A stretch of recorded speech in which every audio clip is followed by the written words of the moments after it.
Have you ever had a moment where you've doubted? And maybe that moment actually turned into a day. And then that day turned into a week. And that week turned into a month. And then maybe a year. If that is you, you're not alone. Thomas was one of the 12 apostles, a designated leader and herald of the good news of Jesus, and an eyewitness of the risen Jesus. The apostles were sent out to be leaders of the early church. They had authority over God's people, and many of them went so far as to actually risk their lives to refuse to recant their faith in Jesus. Now, what I'd like to do this morning is work through the passage that we're going to be in, John chapter 20, verses 24 through 29, and then circle back to doubt and ask, how do we cultivate faith in this age? This is what John 20 reads. Now, Thomas was one of the 12, called the twin, and he was not with them when Jesus came. So the other disciples, but he said to them, unless I see in his hands the mark of the nails, and place my finger into the mark of the nails, and place my hand into his side, I will never believe. 8 days later, his disciples were inside again, and Thomas was with them, although the doors were locked. Jesus came and stood among them and said, peace be with you. Then he said to Thomas, put your finger here and see my hand, and put out your hand and place it in my side. Do not disbelieve, but believe. Thomas answered him, my Lord and my God. Jesus said to him, have you believed because you've seen me? Blessed are those who have not seen and yet have believed. Father in heaven, we thank you for this account, the story of Thomas. We thank you for the picture you give us of how you respond to his doubts, and that we see in one of the early leaders of the church someone wrestling through doubts. So Thomas and a number of the earliest followers of Jesus doubted the resurrection. Some of it seems like it even happened after the resurrection, like actually having seen him themselves. And so I hope you'll recognize, even from the earliest moments of the birth of the church, there's this doubt that was present among some of them. And the question is, why did they have this doubt? Why does Thomas have this doubt in particular? And how does God actually respond to that doubt? Why does Thomas have this doubt? Well, it's not entirely clear. We're not given a ton of information in the Gospel of John. But it's possible that his personality was prone to more doubts. Thomas was as loyal as the other disciples, but he was prone to fatalism. You can read about that in John 11. He wasn't always the most spiritually sensitive, and he seemed actually kind of slow to understand what Jesus was doing or teaching around him. You can read about that in John 14, where he's like, Jesus, where are you going? And I resonate with that. I often feel slow to discern what the Lord is doing around me. But either way, in this moment, in John 20, his faith in Jesus is extraordinarily weak. So why? Well, I don't think it's a stretch to say that the crucifixion of Jesus wrecked Thomas. Thomas saw Jesus die and felt hopeless. He believed that he had misplaced his faith or trust in him. His friend, his leader, had died, and he started to think he got it totally wrong. And so hearing his friends say they saw Jesus alive, he just couldn't do it. He didn't want to misplace his faith again. He had been hurt. He had put all of his eggs in that one basket. He had gone all in. He had taken that step of faith and actually had left everything, his old life, to follow Jesus. And on that Friday afternoon, all of that crashed and burned.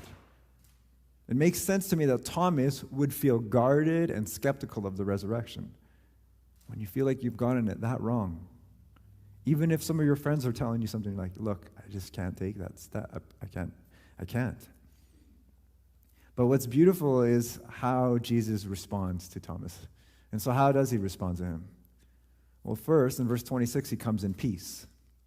He physically comes before them and says, peace be with you, to all in the room, including Thomas. He doesn't come confronting Thomas for his doubts. He doesn't call him names. He doesn't kick him out of the group because he has these doubts. He says, peace, shalom. This refers to this wholeness, to being restored to wholeness. Doubt has a way of making you aware that something is absent, amiss, unsettled. Jesus comes and says, peace to you. Peace be with you. The peace that Jesus refers to is his own peace. It's a promise that he had actually made to his disciples in John 14:7, where he says, my peace I give to you. I do not give to you as the world gives to you. See, this is a peace that isn't from this world, but it is for this world, and it comes from Jesus. It's a peace that existed within God the Father and the Son and the Holy Spirit. And now Jesus is appearing to his disciples and saying, peace be with you. He's fulfilling his promise that he made to them earlier. But then in verse 27, Jesus speaks to Thomas's doubts, and he says, look, put your finger here. Look at my hands. Reach out and touch my side. Here are the very things that Thomas had said he needed, that he would not believe unless this happened. See for yourself that I'm very much alive. Then Jesus says, don't disbelieve, but believe. In the NIV, you might have your translation saying, stop doubting and believe. The Greek literally has it as, do not become unbelieving. This word is called apistos in Greek, but believing, pistos. Jesus challenges Thomas to change. Now that he sees him, he says, I challenge you to change, to become like those who upon seeing me, embrace me with faith. He sees the doubts and he seeks to address them, but he doesn't want Thomas to just stay there. He wants Thomas to move forward. And the word that gets used here, this word pistos, is a verb. It's not the noun. It's to believe. It's not belief or faith. One commentator notes, more than anywhere else in the New Testament, John's gospel follows this verb with a proposition, which demands not that we simply believe, but that we place our faith into someone. In most instances, it is into Jesus. In other words, faith is more than just an agreement. Yeah, I agree with that. I'm with that. It's active and it's dynamic. It's not just a static or fixed thing. It's an ongoing kind of trust, and it leads you to live differently based on that trust. Faith is personal and it's transforming, since it is dependent on a person who has demonstrated himself powerful and trustworthy. Sometimes we think as faith as just acceptance in a certain amount of ideas, these specific ideas. And there are ideas that we hold to within our faith. We do believe in historical events. However, our trust is in a person. It's relational. It's more than just the set of ideas or these values. And Jesus calls Thomas to believe in him, that he really is risen. Now, how does Thomas respond to this challenge? Thomas says, my Lord and my God. And when he says this, he's confessing his heartfelt belief in Jesus. This isn't just him being like shocked and surprised. My Lord, my God, that's not what he's doing. What he's doing here is actually making one of the most shocking statements that a Jew in the first century could make. He says Jesus is his God.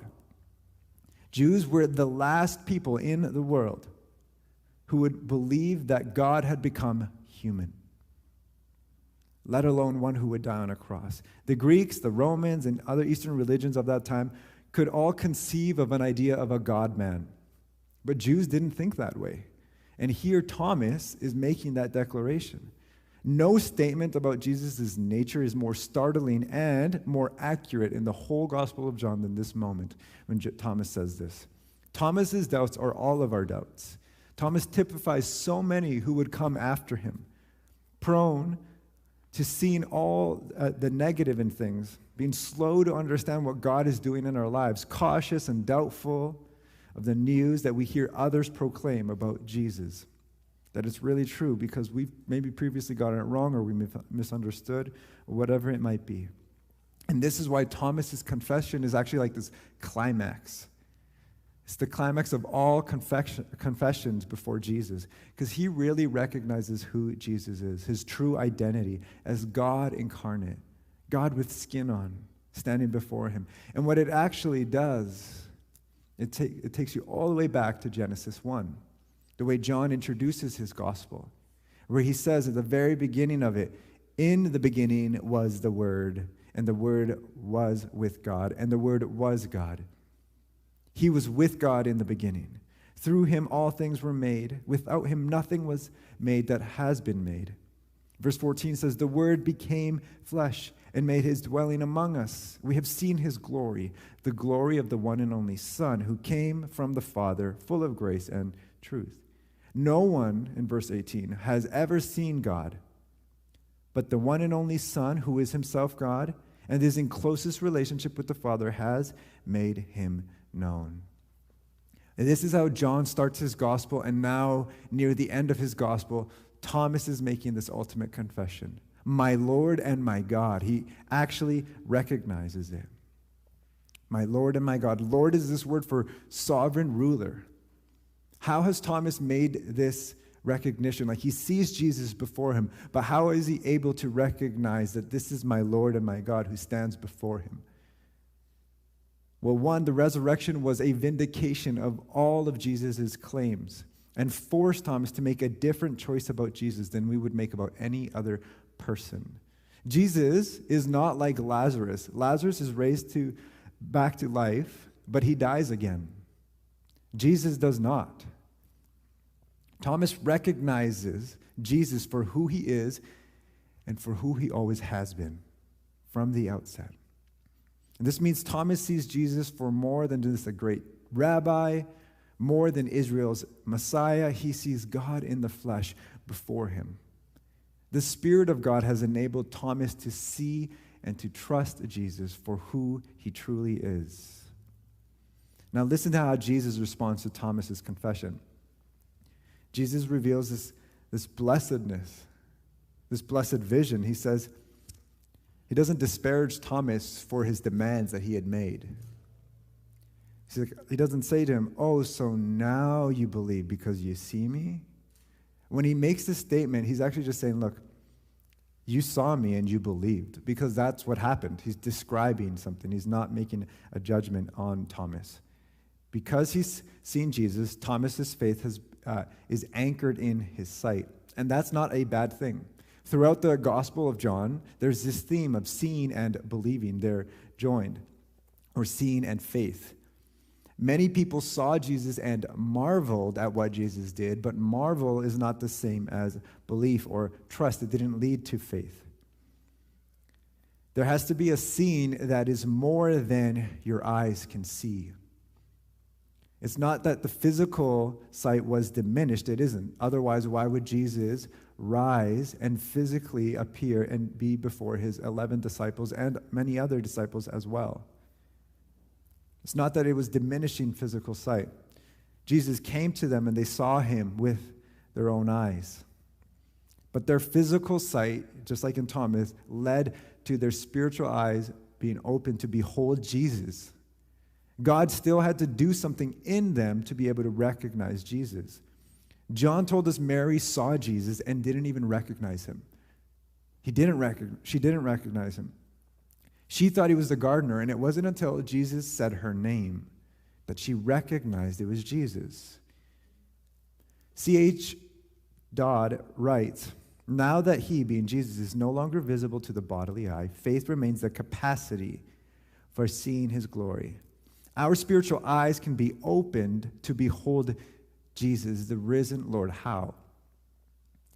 Jesus said when the Holy Spirit comes, he would come and witness to the world about Jesus.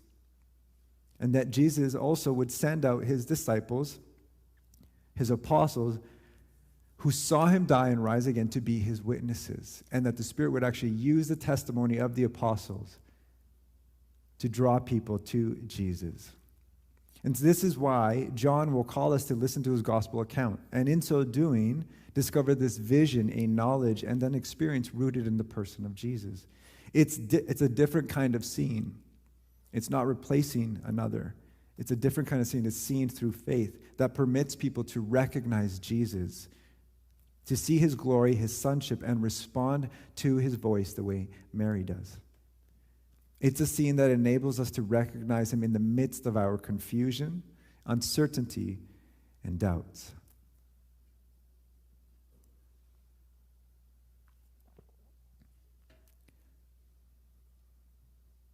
So in light of this,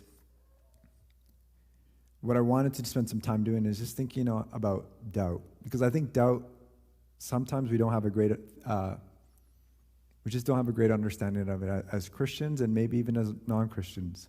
And I think it's important for us to think about this and talk about this. So I want to highlight three things about doubt in terms of how we should think about it. One is that doubt is normal. Doubting the resurrection was a normal response of people. And even now, I would say that doubt is like the air that we breathe. It's the air that we breathe in a secular society. We live in an age where all truth claims are contested. Doubt is the norm, and we have to recognize this. It's the flavor of our times, and it hasn't always been this case. There's this Canadian philosopher, his name's Charles Taylor. He wrote this massive book called The Secular Age. And his goal in writing it was to trace out how we went as a society from one where it was virtually impossible to believe in God to one in which faith, even for the staunchest believer, is one human possibility among others. And James K. Smith, when he summarizes this book, he says, we live in an age where even as faith endures in our secular age, believing doesn't come easy. Faith is fraught. Confession is haunted by an inescapable sense of contestability. We don't believe instead of doubting. We believe while doubting. We're all Thomas now, he writes. See, there's this sense that all beliefs, Christian, atheist, secular, religious, Muslim, Buddhist, New Age, all of these beliefs are contested. That is the norm. And we have to recognize that any truth claim will be contested. Because if you don't, it'll just wear on you. And it often can wear on you. Mentally, emotionally, spiritually, we have to learn to recognize that doubt is very normal. It's pervasive. You could say it's the new norm, and to the extent that it's so pervasive. In our time, to doubt is to be wise, to be intelligent, to be cultured, to be cool. To believe is to be simple, naive, religious. That's a kind of story, that's a narrative that exists. And it's really simplistic, but it's out there. And we can feel that. And we all know people, and maybe even ourselves, who have experienced what it is like to try to follow Jesus in our city. In a city that's as firmly non-religious as you can get, really. And we'll know people who maybe take steps towards trying to follow Jesus. Maybe they come to Alpha. Maybe they join you for a few weeks with coming to church. But slowly they kind of drift off. Or it might just be that you've been friends for a long time, but they slowly walk away as a result of, one small compromise after another. Or they have a crisis of faith or a really hurtful experience. And over time, there's a number of things that happen that leads to the passion for the things of God, for knowing Him, for walking with Him, to grow increasingly dim as the different worries of life, the deceitfulness of wealth, and the desires for other things come in and choke the world, as Mark writes in Mark 4. And so what do we do with this? Because it's not just other people we know, it's ourselves. We feel that in different ways. One of the things that we need to consider as we live in a time where doubt is so pervasive is actually learning to doubt our doubts. Maybe that sounds a little bit cheesy, but think through that a little bit. Doubt your doubts. See, whenever we doubt, we suspend our belief for one thing and put it onto another thing. This can get called transference when you talk about it in psychology. You're putting it off of one thing and putting it onto another thing. So it's important for us to recognize that our doubts, not ignore them, not suppress them, but then work through them. Just because you have doubts doesn't mean you're right about your doubts. You can doubt them. And who's to say your doubts are correct? It's worth working through them. And actually, that same kind of doubt you'll have, where I'm not sure if I believe this and I want to investigate, the same applies to that doubt, that other belief, that alternative belief that you're beginning to rest on.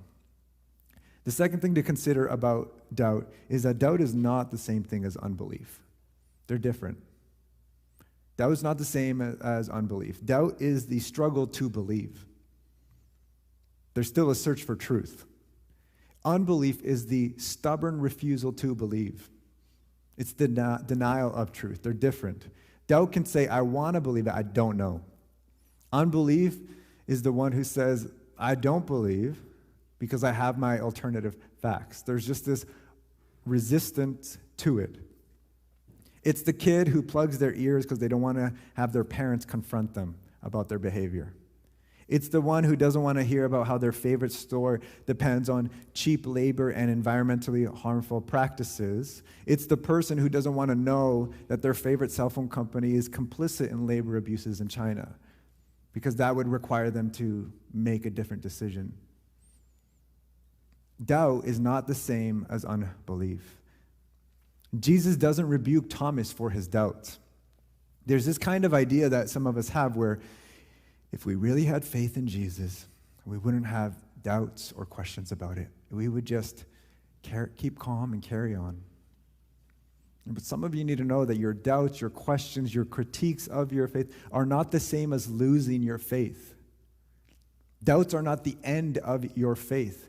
Thomas doubted, Peter doubted, other disciples in the Gospels doubted. It wasn't the end of their faith. Going through a storm of doubt is not the same as a shipwreck. Your doubts may feel like a shipwreck, but they aren't. They're a storm. And all storms pass. Not all storms lead to shipwrecks. Now, progressive Christianity, it might scoff at old answers. Conservative Christianity, though, will critique new questions. And the goal for us isn't to avoid the questions or to scoff at the old answers. In fact, both of those can be like deadly sirens calling you as you experience your doubts to go this way or to go that way. And yet, I think following Jesus and trusting him will mean that you'll never feel like you fit in with the left or the right. You just don't really fit in. You'll kind of feel like you've been exiled. Like you just don't fit in neatly. See, the call for you and I, as we work through our doubts, is not to move to the left or to the right, but to go deeper into Christ. The call is to learn to follow Jesus through the desert of doubt towards God's kingdom in the here and now. To become, as A.J. Swoboda will say, a people whose love and faith remain after doubt. How? How do we do that? Well, the answer might seem unsatisfying to some of you, but it's actually through trusting in his presence. Henry Nouwen, he writes, getting answers to my questions is not the goal of the spiritual life. Living in the presence of God is the greater call. And Nouwen is not like this guy who just thought of that out of nowhere. He's drawing on the people who went before him. They often get called the ancients. You see them in the scriptures. Job is an example of this. Job is a man who loses his family, his home, who loses his health. His friends are doubting whether or not he's really even been faithful to God. They're actually just hurling more accusations upon him. They're not helping. He starts full of questions for God, empty on trust. And over time, those things fizzle away. Job, though, doesn't get answers. He gets questions from God. Were you there when I made the foundation of the earth? Were you there to watch the first sunrise? There are all these different questions that Job receives. And the story of Job really is so striking because God doesn't give him answers. God gives him his presence. Job stands there in silence with no more questions. He stands there with just hope, love, and trust. And in Thomas's doubt, Jesus comes before him, is present, and invites him to touch him, to see him. There's this invitation to encounter him. I think one of the best ways to work through this sense of doubt is to go deeper into Christ, but also to seek him out. John Mark Comer will say the best way to grow your faith is to see the works of Jesus and to hear the words of Jesus. How? Put yourself in places where you can encounter him. Where you can encounter him. And some of these you'll actually recognize as I share them. You're like, oh yeah, I know that. But trust that as you put yourself in these places, you can actually encounter him. Spend time reading scripture to hear from him. Some days it'll feel so dry, and other days the words will leap off the page as he speaks to you by the Spirit. Connect with him and connect with others in a DNA group, sharing your doubts with them. And those of you who listen and hear someone share your doubts, listen well. Don't feel like you need to come up with an answer to that person's doubts. Be a great listener before you come up with a great answer. Some of us just need to be heard and have a space to be able to articulate that. And one of the cool things is John, in his gospel, never tells us that any of the other disciples come at Thomas for his doubts. And they remain in relationship with him, even as he doubts. We need to be a people like that, where Thomases have room for that. We need to listen to stories of God at work in the lives of others, stories of generosity, stories of forgiveness, stories of answered prayer, of love, of healing and complete transformation. History is full of the story of God at work. And sometimes people will describe like a really cool moment where it's like the grace of God in their life, as you might recognize it, and they might just feel like the universe has my back. There's so many stories for which there is no good explanation other than that Jesus really is who he says he is, that Jesus really is good. One of the things that can be helpful at this time is to go over your journal in seasons where there was rich intimacy and vibrant faith, and look over what it is that he has actually said to you. Remind yourself of what he said in those moments as you struggle in your doubts. One of the things you can do is actually spend time with people who have faith when you feel like you don't have very much, and let someone else's faith carry you for a season. Let them be the people who drive you to church, who pray with you and for you weekly, because you're in a place where you feel like you lack it. Place yourself in a place where you can see the works of Jesus and hear his words. Third thing to consider, doubt is not the opposite of faith. The opposite of faith is certainty. We mistake doubt as this polar opposite of faith or trust, and it's not. Certainty is. Certainty seeking can actually become an idol. Even amongst Christians, it's having this thing and feeling like you have to be certain. But doubt can actually be an aid in our journey as we follow Jesus, because it presses us and moves you into this hunt for the truth. So I would encourage you to actually define success in your life and in your faith as trust, not certainty. Philosophers point out that knowledge of truth doesn't require certainty. We know that the earth is 3 million miles away from the sun, yet you and I have never been there. So how can we be certain of that? We can't be 100% certain of it, but you know, I probably read in like 10th grade or whatever, a textbook written by, a scientist, a mathematician, or a physicist, and they talk about this distance. We don't know that with certainty, but the odds are that we have a knowledge of reality. The whole scientific method is based on an idea that what we can see, observe, and studies that are repeatable are trustworthy. We have these ideas that we live in a world governed by some form of laws that provide order to this life that we live. Yet we can never have 100% certainty in the scientific method of God's existence or his non-existence. It doesn't work like that. It just means, and it doesn't even mean we have a lack of the knowledge of truth. Life is full of things that you and I have to make 100% commitments to, even though we don't have 100% certainty. We do that all the time. I can watch 15 of my friends jump off of a bungee bridge or whatever, like go bungee jumping. I can watch it work every single time. You could tell me that like the guys who have done it have been trained to make sure it's done properly, and that all of the cords that they use, ropes, whatever they are like the highest level of safety and all that stuff. Doesn't mean that I will be certain, and I have to make a decision to commit to do that if I want to do that with my friends. Now, you guys know, if you guys have been here for a while, you guys know I'm afraid of heights, so you pretty much have to push me off. But there is this thing where we have to do this, where we don't have 100% certainty, but we still need to make a commitment. And a great example of this is marriage. In marriage, we have to do this. You don't have 100% certainty that the person that you are going to marry is going to be your perfect match, that you're going to have this great life together on your wedding day. But on your wedding day, you make a commitment. And you say, I'm committing to you till death do us part. Maybe because you spent, maybe you do some premarital, you guys do some personality stuff, maybe you work through some stuff, you know what? I feel 80% certain. I feel like 80% certain this will work out really well, right? That's great. Some of you might say, no, I was like 95.